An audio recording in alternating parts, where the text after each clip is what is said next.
Wet line alert to blouse and skirt. Yeah man, me I tell you, I never know that in today's day and age, the man and man them still out a road a wetline the people them. Now all of what you're seeing took place over there in Spanish Town in Inwood Village, as a matter of fact, where this one-armed bandit continued to loot clothes off a line in the wee hours of the morning. And yes, you heard right, a one-armed bandit. Yeah man, may I tell you, this man is definitely no stranger to the Spanish Town police, as he has been recently locked up for similar offenses. So whilst you wash your clothes them, make sure so you stand up out a door and watch them, because the one-armed bandit will be out to get them. Yeah man. So all of the hot girls them out there, please watch out for the underwear, because the one-armed bandit is a femme girl also need a pair. And for all of the bossy boxers them, he might have on one, but he may need a spare. Yeah man. On the spot news media, we got the latest news. We don't care about the views, we just representing right. Put local news internationally every night. On the spot, wave that Jamaican flag from left to right. Let's get it right, y'all know the type. We ain't dealing with the hype, we make it take flight. Yeah man, my viewers and subscribers, what go on? A blessed and wonderful Saturday morning to each and every person out there tuning into On The Spot News Media. Now my peeps, you don't know how we do it over on this side each and every morning. We have to give thanks and praise to the Most High Creator for the preservation of life, because life is indeed the greatest. So in the morning, my peeps, I have a few stories to share with you, the regular members of Chan Public and also members of the diaspora. So please like the video, share the video, watch the entire vlog so you can get a full understanding and a better appreciation of everything we are going in Jamaica. So watch this now, my peeps, to the name Saturday, the day when some of the ones and ones them step out into the house of the Lord for worship. Now, happy Sabbath on this Saturday morning. Please remember On The Spot News Media, its loyal viewers and subscribers, in your immediate prayers. You definitely see how Jamaica run right now, so you know for sure. So we need that now more than ever. And for all of the ones and ones them traversing the streets, continuously look out on the corner, yeah, cause the old dirty corner boy them always out there, lurks. So in the Saturday, yeah, safe travel pan the gravel. Yeah man. So we are gonna try it over there in the streets of Montego Bay, St. James, where the police have seized a total of 59 guns in a joint police, military and customs operation in Mobay, Freeport, St. James on Friday, February 3rd. So that is indeed yesterday. The police said that 5 rifles, 54 handguns are among the weapons seized, and over 100 assorted rounds of ammunition. So we're going to hear from the Deputy Commissioner of Police in charge of operations, Fitz Bailey, as he weighs in on this magnificent find. During a joint operation between the Jamaica Constabulary Force, Jamaica Custom and our international partners, a total of 59 firearms were recovered at Freeport, Montego Bay. The firearm consists of 5 rifles and 54 handguns. There were also 101 assorted rounds of ammunition found. This operation is considered to be an intelligence-led operation with the several stakeholders and partners involved. And we have strengthened the partnership between the JCF and other entities within Jamaica. And the results have been quite significant. We have seen, for example, the recent seizure of a significant amount of cocaine, 2 since the beginning of the year, last year and this year. Prior to this seizure, there was a 22 firearm that were seized at this exact location as well. So the partnership is continuing, and we continue to strengthen our intelligence capability within the JCF. The investigation in relation to both fines continues, and we believe that at the end of the day, we will successfully prosecute those who are behind sending these illegal weapons. These weapons are weapons of destruction. They are not sent to shoot birds, they are sent to shoot human beings. And when you consider within the past 2 or 3 weeks, we have seized in excess of 85 firearms. We do not manufacture firearms in Jamaica. When we consider the destruction that these firearms can cause, we are really appealing to the public that whenever you get information regarding firearms, tell us. We will do the necessary in identifying and locating those who are responsible. So again, we continue to pursue those who are involved in organized crime, those who are involved in a system of destruction, because people who send firearms to Jamaica are people who have evil intent to destroy and to create mayhem in our society.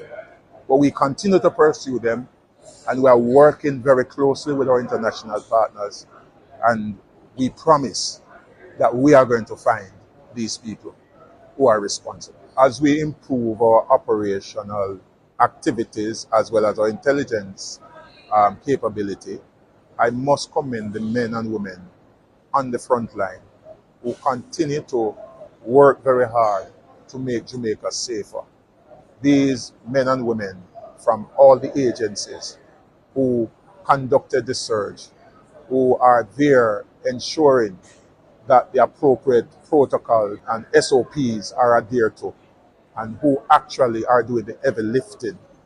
We want to commend them for the work. And in this operation, we have, as I said, the custom, we have persons from CTOC, we have persons from scenes of crime, and all the other supports that were given. We really want to commend them and just encourage them to continue, as this is an effort to make our country a safer place for everyone. That was Deputy Commissioner of Police Fitz Bailey, who is in charge of operations.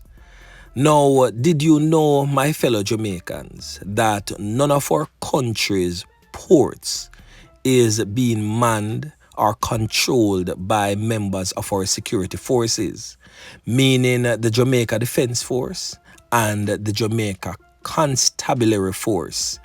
These ports and these integral ports of entry is being manned by private security guards. And I'm not knocking private security because they are indeed needed, but you cannot have a country's main port of entry being manned by regular security. If the regular security is there, police and soldiers also should be there and should be the ones that are in charge of certain areas. Now, because of that magnificent gun find, soldiers will be deployed to take over the operations of the Montego Bay Freeport on Monday. So this is what we Jamaicans get to know when our ports are run by private entities, because our ports have been bought and are controlled by private entities for the most part. One disgruntled custom officer stated that the process to send goods out of Jamaica was so difficult and due diligence and care is taken to ensure that illicit items do not end up in the streets of the United States of America. But she stated that it appears that little is done to prevent such to end up into our little island of Jamaica. And I've said this again, America cares what comes in. They don't give a rat's ass about what is going out, because what is going out is of no significance to them because it will not be on their soil. But once anything is coming in, it will be dealt with under a rigorous and intensified process before it is released on their streets. Now over there in the St. Andrew South Police Division, The Hunts Bay Police in St. Andrew have listed a man as wanted based on a finger left behind on the scene of a crime. Yes, my peeps, a finger was left behind on the scene of a robbery. Now on your screen is the criminal element in question. He has since been identified as Herbert Wallace, otherwise known as Ricky. He's from a Riverton city address in Kingston 11.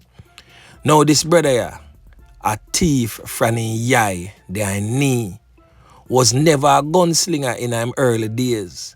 Was a man who is just known as a thief or a taker, as them call themselves, in the streets.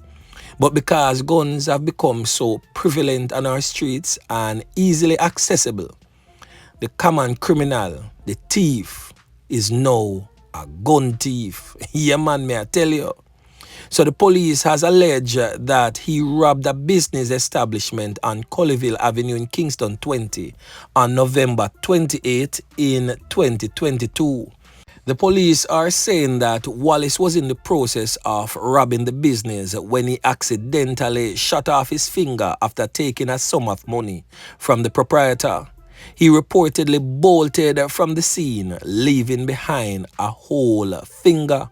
Detectives from the Hunts Bay Criminal Investigation Branch submitted the finger to the lab, and that is where a test was run on it and his fingerprint database brought up, and a match was reportedly made to Wallace.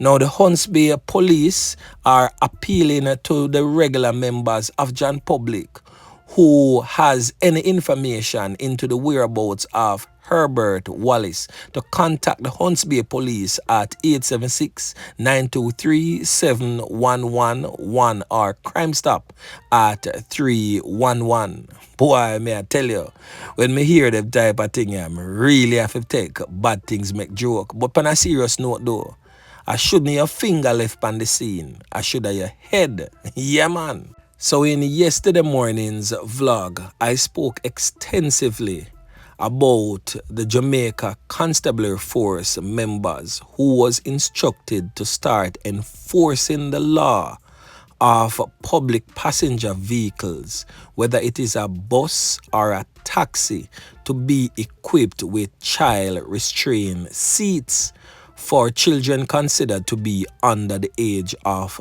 12. I spoke about it not being practical and definitely not a financially wise move on the part of these PPV operators. I also asked government if the JUTC buses will be fitted with child restraint seats because they too are public passenger vehicles even though they are run by a government entity. So it would definitely be unfair to the taxi operators if this measure is not meted out also to the government-run entity. So I guess that they have heard our voices and they have listened to what we put forward to them. Now, the person who is in charge of traffic in the Jamaica Constabulary Force has this to say. Listen. Since the passage of the new Road Traffic Act and regulations, there have been concerns concerning the use of child restraint systems and the car seats, especially by public passenger vehicle operators and drivers. We also note that based on those concerns, the authorities have indicated that they are reviewing the matter. As a result of this ongoing review, the police will use their discretion in relation to the seat belts and the child restraint systems and will allow public passenger vehicles to operate as it were under the old law until that review has been completed. So the heads of government and heads of the Jamaica Constabulary Force has heard the plight of the people and has answered. So there you have it, Jamaica. The seat restraint law is being reviewed by the government, and as of such, the police are asked or was told not to prosecute under that part of the Road Traffic Act. So now, my peeps, we just have to wait and see, and I do think that it will definitely be in the favor of the public passenger vehicles, because we do need the assistance of public passenger vehicles so that our nation's children can be transported to and from school safely. And whilst doing so, please may I beg on a taxi man and bus man, go easy on our nation's streets. Yeah, man. So anyway, my peeps, remember to like, share, subscribe to the channel. Stay tuned to On The Spot News Media as I continue to bring you fresh news and updates in subsequent newscast. On The Spot News Media. Yeah, man.